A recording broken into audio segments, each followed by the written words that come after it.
Добрый день. Buenos días. Buenos días, estimados colegas.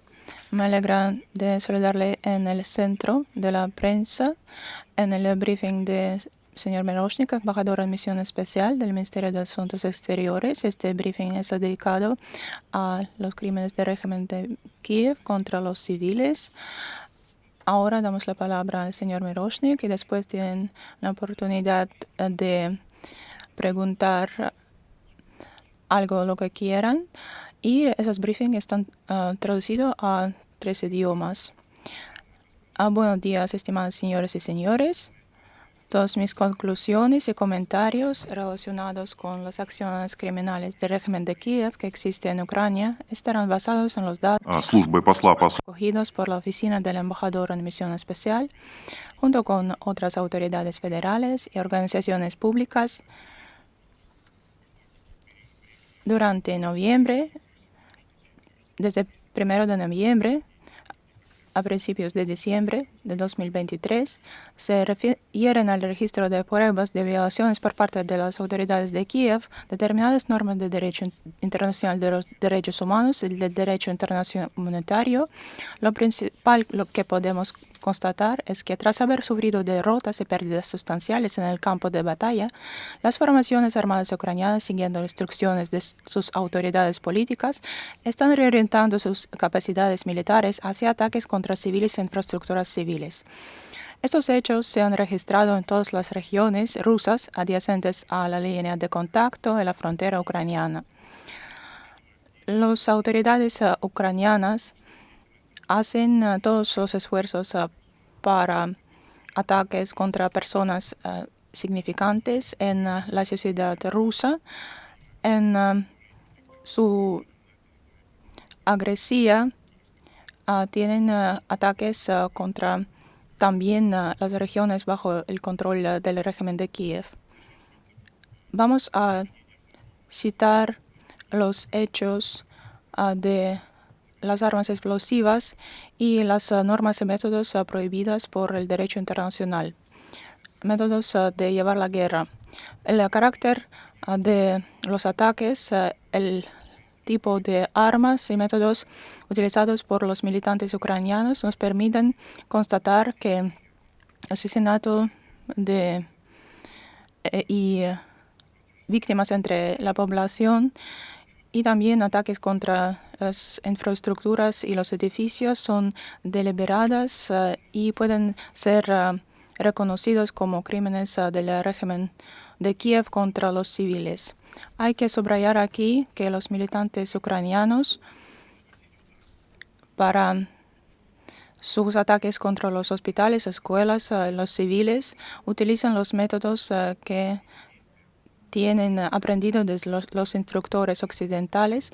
Todo eso viene de los fondos, de los contribuyentes de impuestos occidentales, de los fondos que podrían ser desarrollados y dirigidos hacia la lucha contra la hambruna, contra la lucha contra infecciones. Y ahora están destinados a crear condiciones horrorosas para los niños, para las personas civiles, para los ancianos. Todo eso se utiliza por Zelensky, que requiere más fondos del occidente para crear estas condiciones en las regiones del este de Ucrania. En el tiempo registrado, 13 niños fueron afectados, 2 de los cuales resultaron muertos. Un niño murió en Donetsk por un proyectil cohete estadounidense HIMARS. El otro en Orlovka por un proyectil de otro sistema de lanzacohetes múltiple occidental de calibre de 122 milímetros. El proyectil impactó directamente en la habitación infantil donde se encontraba el niño, que no tenía ninguna posibilidad de sobrevivir. Según nuestro monitoreo, en ese periodo, los bombardeos ucranianos más frecuentes contra civiles y objetos civiles tuvieron lugar en las regiones de la República Popular de Donetsk, Belgorod y Gerson. En solo un mes y 12 días, las fuerzas ucranianas utilizaron más de 12.000 municiones de diversos calibres para alcanzar objetos civiles. El número total de civiles afectados por los bombardeos ucranianos es unos 250 civiles, 1 de cada 5 de los cuales murió. Por desgracia, no son cifras definitivas para el periodo desde el 1 de noviembre de 2023. La presión de nueva información puede modificarlas, pero solo aumentándolas. Yo mismo he visitado personalmente todas las regiones de Rusia que ahora son adyacentes a la línea de contacto en la frontera ucraniana y puedo decirle cuáles son los métodos que se utilizan por las fuerzas ucranianas. Ucrania, como parte directa de la Convención de Ottawa sobre la prohibición del empleo y almacenamiento de minas antipersonal, está ignorando descaradamente sus obligaciones. Miles de minas antipersonal ya están siendo utilizadas por las unidades militares ucranianas. Más de 140 personas ya han resultado heridas por las minas prohibidas Lepestok y 3 civiles han sido víctimas mortales de las minas antipersonal. Se trata de minas que arrancan extremidades, causan heridas de por vida, convirtiendo a personas en discapacitadas. Tras firmar y ratificar la convención, Ucrania recibió fondos de la Unión Europea para la eliminación de ese tipo de minas. No sé dónde fueron a parar los fondos, pero las minas supuestamente eliminadas se están arrojando ahora en ciudades y pueblos cercanos al frente de la República Popular de Donetsk, Lugansk y otras regiones. Durante este breve periodo descrito, las formaciones armadas del régimen de Kiev utilizaron grandes cantidades de proyectiles de artillería, proyectiles cohetes y cohetes de largo alcance con ojivas de racimo para bombardear regiones rusas. Voy a recordar que son prohibidos en más de 120 países del mundo. Como resultado de esos bombardeos, eso provocó una contaminación de las regiones y llevaron a muchas muertes. Una submunición de uno de esos en Donetsk rodó hacia un rincón alejado de un patio. Un niño lo encontró. Ese lo tiró de una cuerda y la munición explotó. Al niño le arrancó los brazos y murió por la pérdida de sangre. Nadie sabe cuántas municiones más de ese tipo han volado desde el lado ucraniano y nadie sabe cuántos niños morirán de ese tipo de hallazgos por los suministros del occidente de los Estados Unidos. Otro método es una caza de civiles desde drones. Los operadores de vehículos aéreos no tripulados equipados con objetos explosivos rastrean a los civiles y lanzan municiones contra ellos. Los resultados de esa caza de civiles son heridas y a veces la muerte de las víctimas del ataque. La víctima de mayor edad de esa tipo de incursión durante ese periodo fue una mujer de 81 años, la más joven un bebé de 2 años. Hasta ahora, de ese tipo de metódico terrorista, 58 personas han sido afectados. 3 de ellas niños y 3 personas resultaron muertas. Daré algunas pruebas de estas tácticas.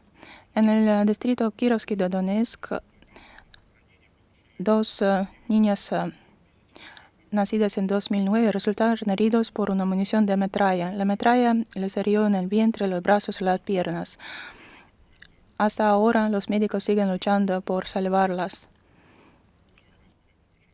Todo es muy complicado. El explosivo fue lanzado cerca de una tienda de comestibles y una parada de transporte público, justo cuando las niñas salían del transporte para ir a comprar comida. Que el 24 de noviembre en Staromikhailivka, distrito de Kirovsky de Donetsk, un militante que pilotaba un dron arrojó una munición sobre una niña de 10 años que en el momento del ataque se encontraba fuera en el patio de un edificio residencial. La niña resultó gravemente herida. Hace solo 3 días en Donetsk, en un solo día, 7 personas resultaron heridas por los lanzamientos. En el distrito Kirovsky apuntaron con una munición a una mujer de 81 años y 2 veces impactaron contra un grupo de civiles, hiriendo a 3 personas en cada uno de los ataques. Ni uno de ellos no fue un militar, ni uno de ellos tenía armas en las manos. Y los operadores de los drones lo veían perfectamente.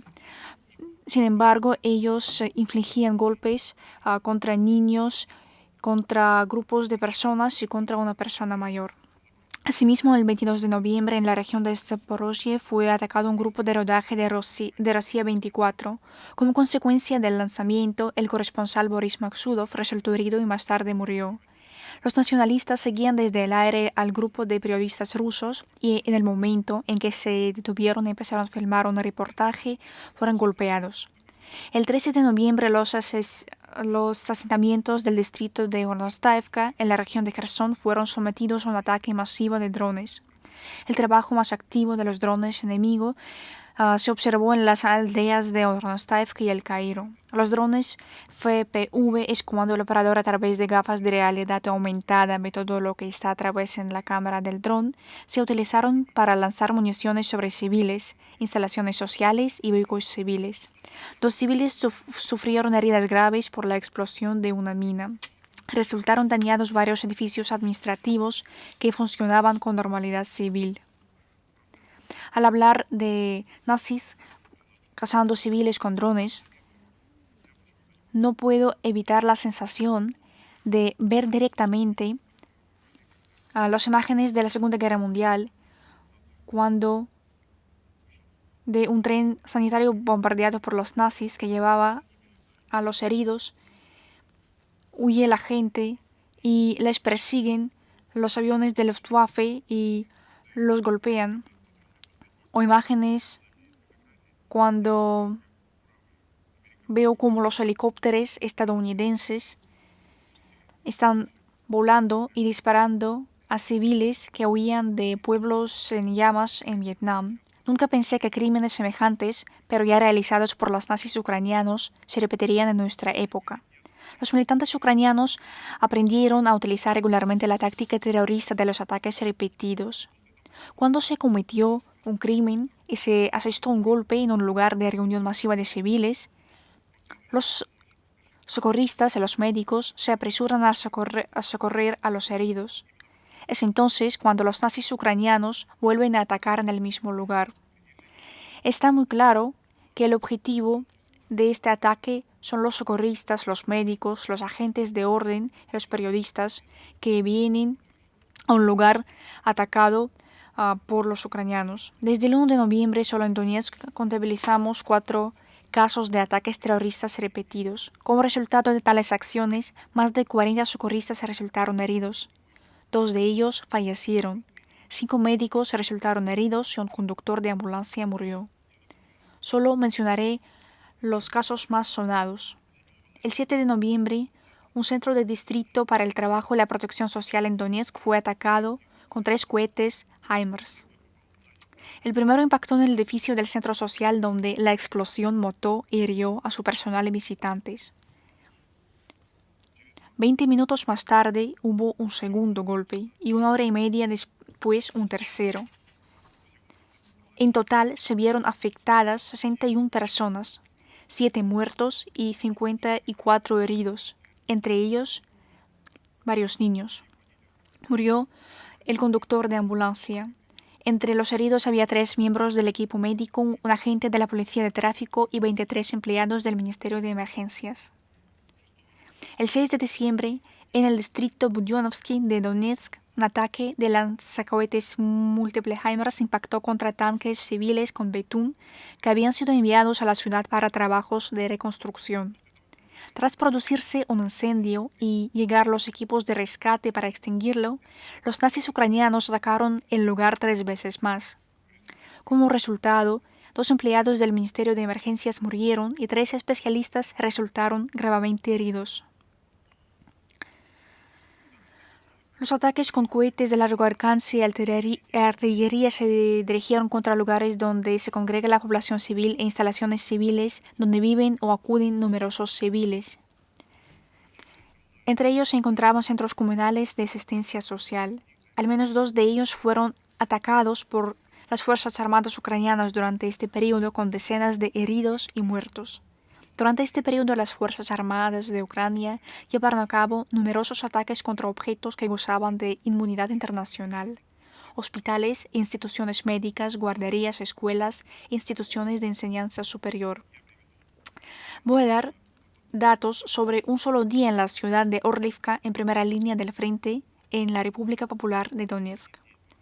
Durante un día el 23 de noviembre, los militantes ucranianos dispararon 12 veces de lanzacohetes múltiple grad, artillería de 152 milímetros y 155 milímetros, incluida artillería con ojivas de racimo. Durante este día, las Fuerzas Armadas ucranianas dañaron los edificios de 2 guarderías, los locales de la Escuela Superior de Tecnología y Servicio de Orlivka, y un proyectil alcanzó el edificio del Palacio de Cultura Komsomolets. Se registraron impactos directos en 8 edificios residenciales de varias plantas que causaron daños importantes. Los golpes afectaron a la infraestructura energética, lo que provocó que 25 subestaciones transformadoras quedaran sin electricidad a una temperatura de unos 5 grados centígrados, dejando sin suministro eléctrico a más de 3.700 abonados, 4 salas de calderas, una escuela y una guardería. Una mujer nacida en 1983 resultó herida. Y ahora quisiera hablar de las violaciones del derecho unitario internacional que empezó a practicar activamente ahora la parte ucraniana. Desde el 1 de noviembre se cometieron al menos 3 atentados terroristas cuya autoría reivindicaron oficialmente las estructuras estatales del régimen de Kiev. El 8 de noviembre en su coche fue atentado Mikhail Filiponenko, diputado del Consejo Popular de la República Popular de Luhansk. El 6 de diciembre, en un atentado terrorista similar, fue asesinado el exdiputado del Consejo Popular Oleg Popov. El mismo día, en la región de Moscú, fue tiroteado el exdiputado de la Rada Ilya Kiev. En todos estos casos se abrieron causas penales y hay investigaciones en curso, pero incluso sobre la base de los datos preliminares se puede afirmar que en todos los casos había indicios de ejecuciones extrajudiciales de cuya realización se responsabilizaron las autoridades de Kiev. Ninguna de estas personas era personal militar en activo en el momento de su muerte. Eran civiles dedicados a actividades sociales, pero habían sido objeto de actos terroristas en el territorio de la Federación de Rusia. Hasta ahora, no oímos palabras de condena ni de preocupación por la anarquía que está perpetrando Kiev por parte de los representantes de los estados occidentales en las organizaciones internacionales, como hacían cuando dedicaban cientos de horas de aire y de actos a expresar su inquietud por el destino y el estado de salud del paciente de Berlín o de cualquier otro agente extranjero. Pero aquí, al parecer, los atentados terroristas son del sistema inequívoco y no merecen condena. Sin embargo, todos los que participaron en la ordenación, organización y ejecución de los atentados terroristas tendrán que asumir su responsabilidad. Los países occidentales aún tienen la oportunidad de expresar su actitud oficial ante las flagrantes acciones terroristas apoyadas por el régimen de Zelensky. El régimen ucraniano está cometiendo de forma sistemática y calculada un acto de abuso sin precedentes contra los sentimientos de millones de creyentes en Ucrania. Está posicionando el principio de libertad religiosa al significar un aquelarre medieval para expulsar, prohibir y humillar a los creyentes de la mayor organización religiosa de Ucrania, la Iglesia Ortodoxa Ucraniana Canónica. La posibilidad de infringir abiertamente la libertad de conciencia de la religión está ahora fijada en la ley de Ucrania de 19 de octubre de 2023 sobre las enmiendas a determinadas leyes de Ucrania sobre las actividades de las organizaciones religiosas religiosas en Ucrania. Prescribe enmiendas a la Ley de Ucrania sobre la libertad de conciencia y las organizaciones religiosas de 1991, particular ahora, cito, no se permite la actividad de las organizaciones religiosas cuyo centro directivo esté situado fuera de Ucrania en un estado que lleve a cabo una agresión armada contra Ucrania. Fin de la cita. Para establecer la subordinación en materia canónica y de organización a organizaciones del Estado agresor, la ley prescribe el peritaje religioso al estilo de la Santa Inquisición medieval.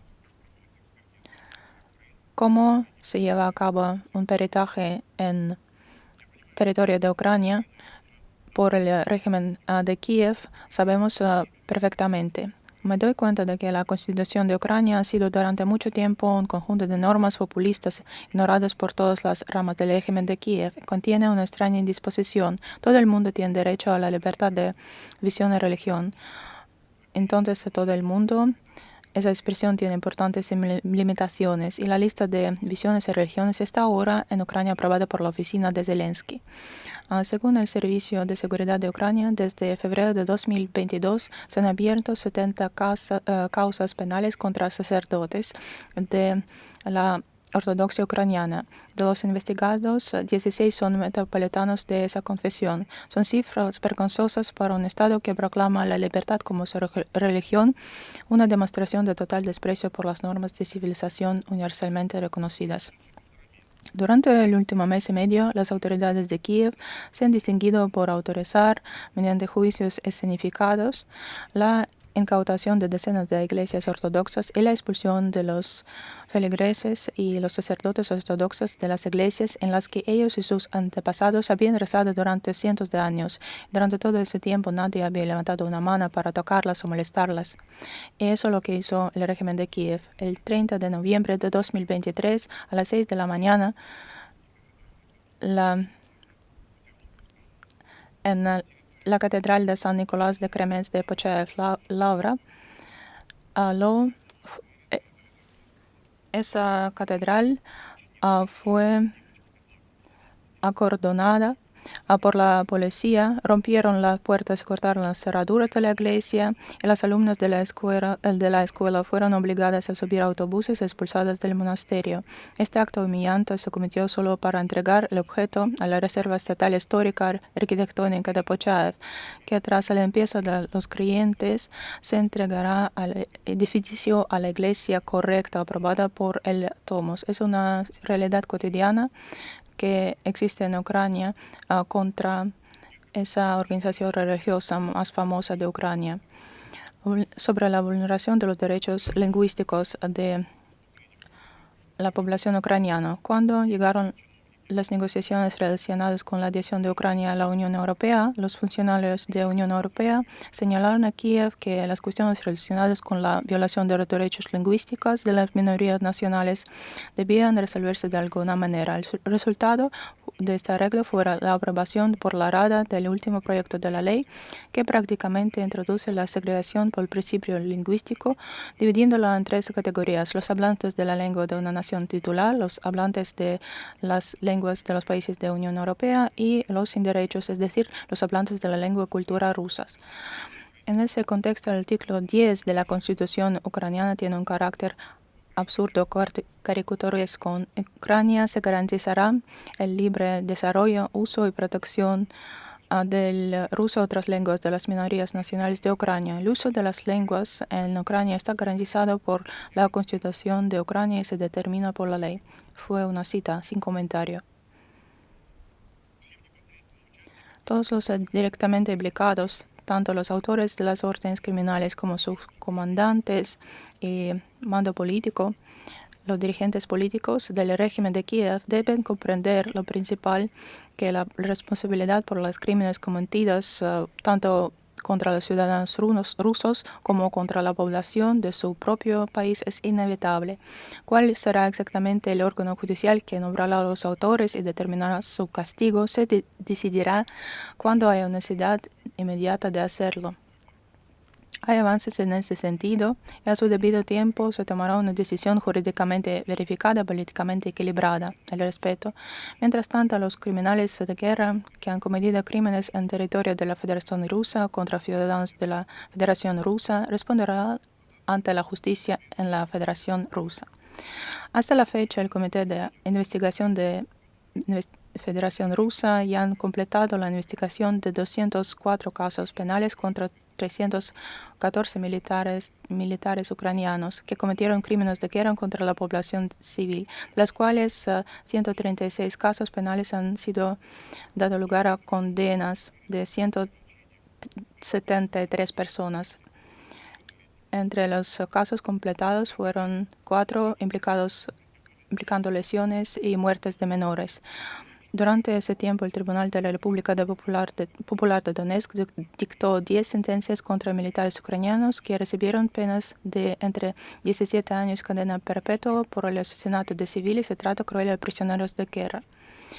Voy a mencionar solo en rasgos generales algunos de los actos criminales por los que han sido condenados los combatientes ucranianos. Por ejemplo, un francotirador de las fuerzas ucranianas fue condenado a cadena perpetua cuando él y sus compañeros tomaron posición en un edificio residencial en Mariupol y, siguiendo órdenes de sus combatientes, se limitaron a disparar a 3 hombres desarmados que pasaban por ahí. Disparó al menos 20 veces, matando a los civiles. Un tribunal de la República de Donetsk condenó a 30 años de prisión a un comandante de un pelotón de infantería de marina que cometió asesinato de 6 civiles en Mariupol. En marzo de 2022 disparó contra 5 civiles en los locales de la Escuela Profesional Metalúrgica Superior de Mariupol tras haberlos golpeado.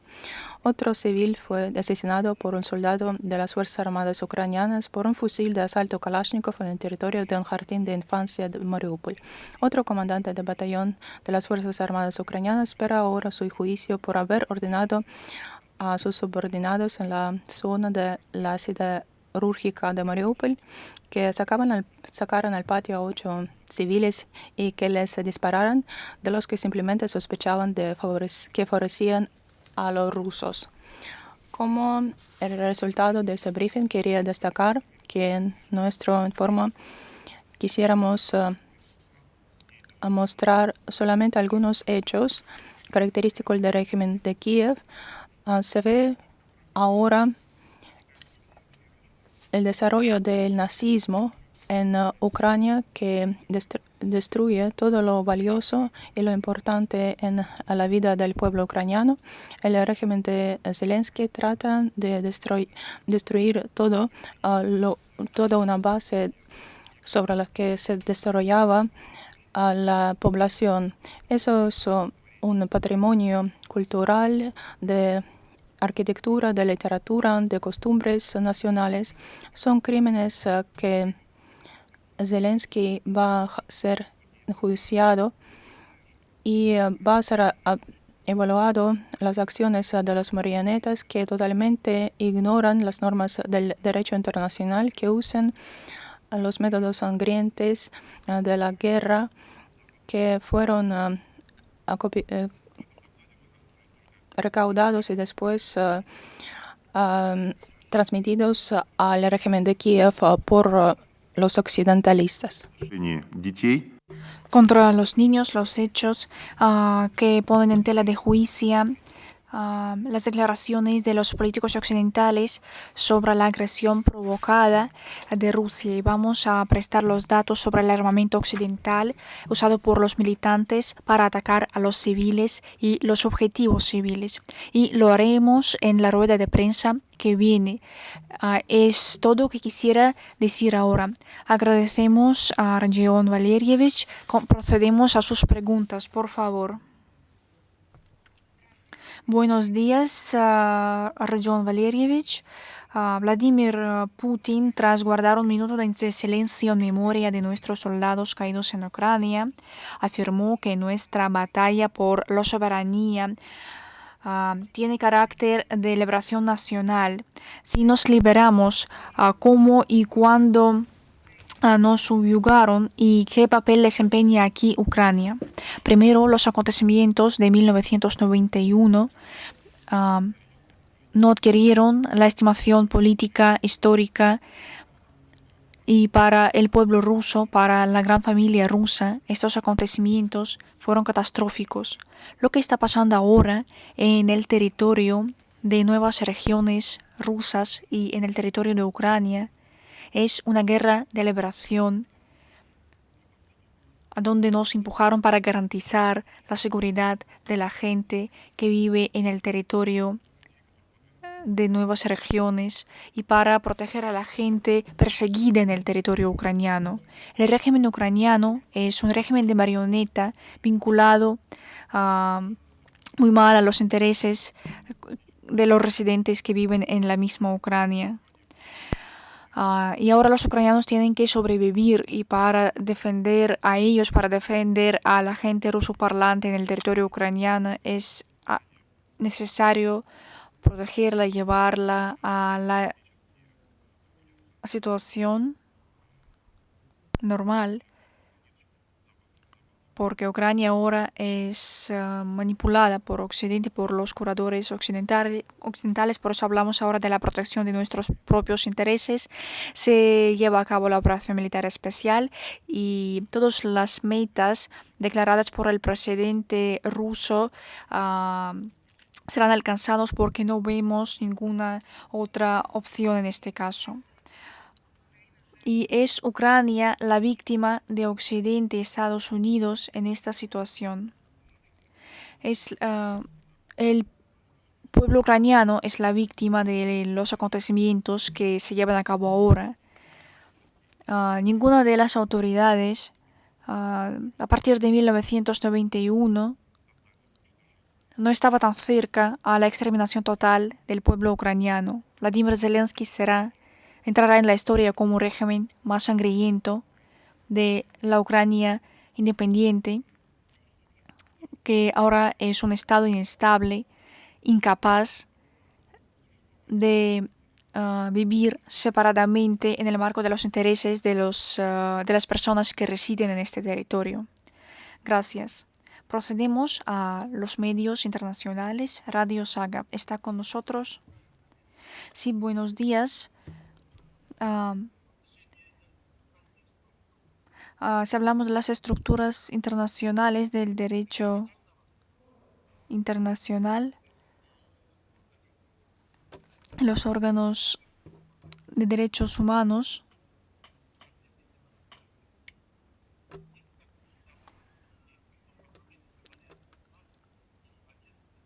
hay algunos avances para entender si se dedican a eso o no. Le oigo, pero el sonido es muy malo y no puedo. Las estructuras internacionales, el Corte de Derechos Humanos y otras, es posible que se dediquen a esta cuestión y algunos avances en esta esfera.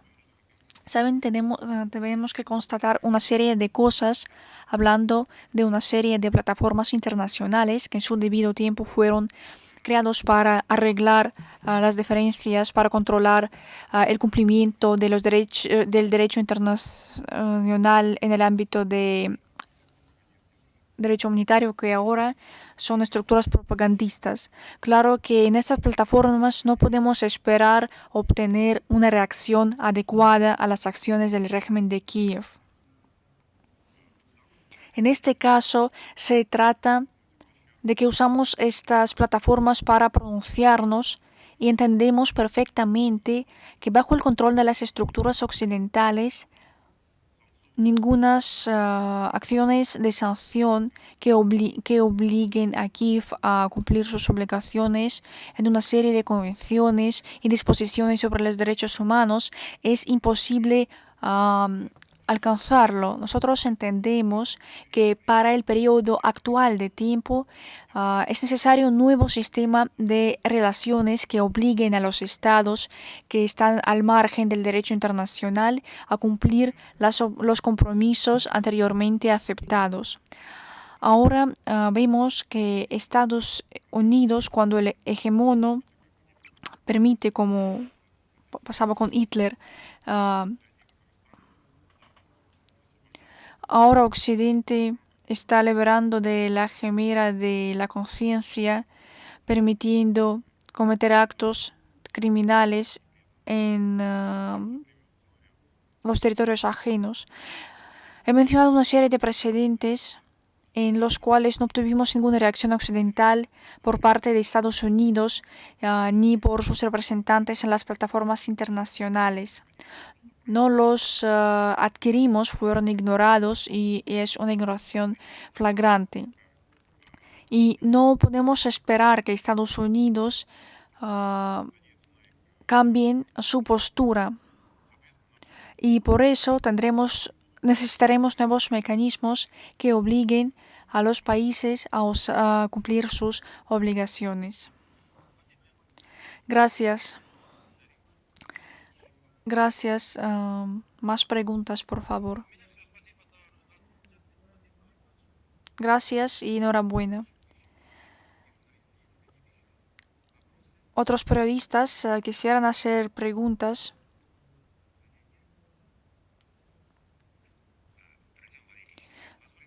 Ardion Valerievich, una pregunta de Reuter, desarrollando la pregunta anterior del Radio Saga. La Cruz Roja no quiere pronunciar todos los hechos a través de la Cruz Roja, expresarlas para la comunidad internacional. Saben, creo que la mayoría de los datos recopilados por nosotros, los datos representados durante esta rueda de prensa, se conocen muy bien. Los representantes de la Cruz Roja, con los que tenemos un diálogo sistemático, no diálogo entre nosotros personalmente, sino con otros representantes de la Federación de Rusia, y podemos constatar que una parte de estos datos ellos sí que reconocen, pero alguna reacción significativa que contradiga a los requisitos del hegemono no vemos por el momento. Por eso hablar de algunas diferencias entre la Cruz Roja y otras plataformas internacionales que tienen que vigilar por el derecho internacional es muy difícil para mí ahora. Gracias.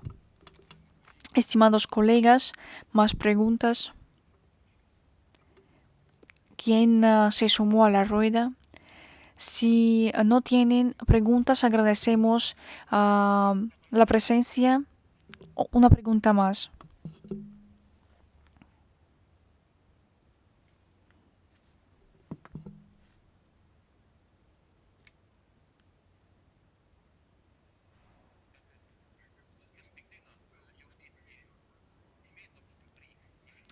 Por ejemplo, BRICS o otras estructuras de manera jurídica tienen algunas posibilidades en esta materia.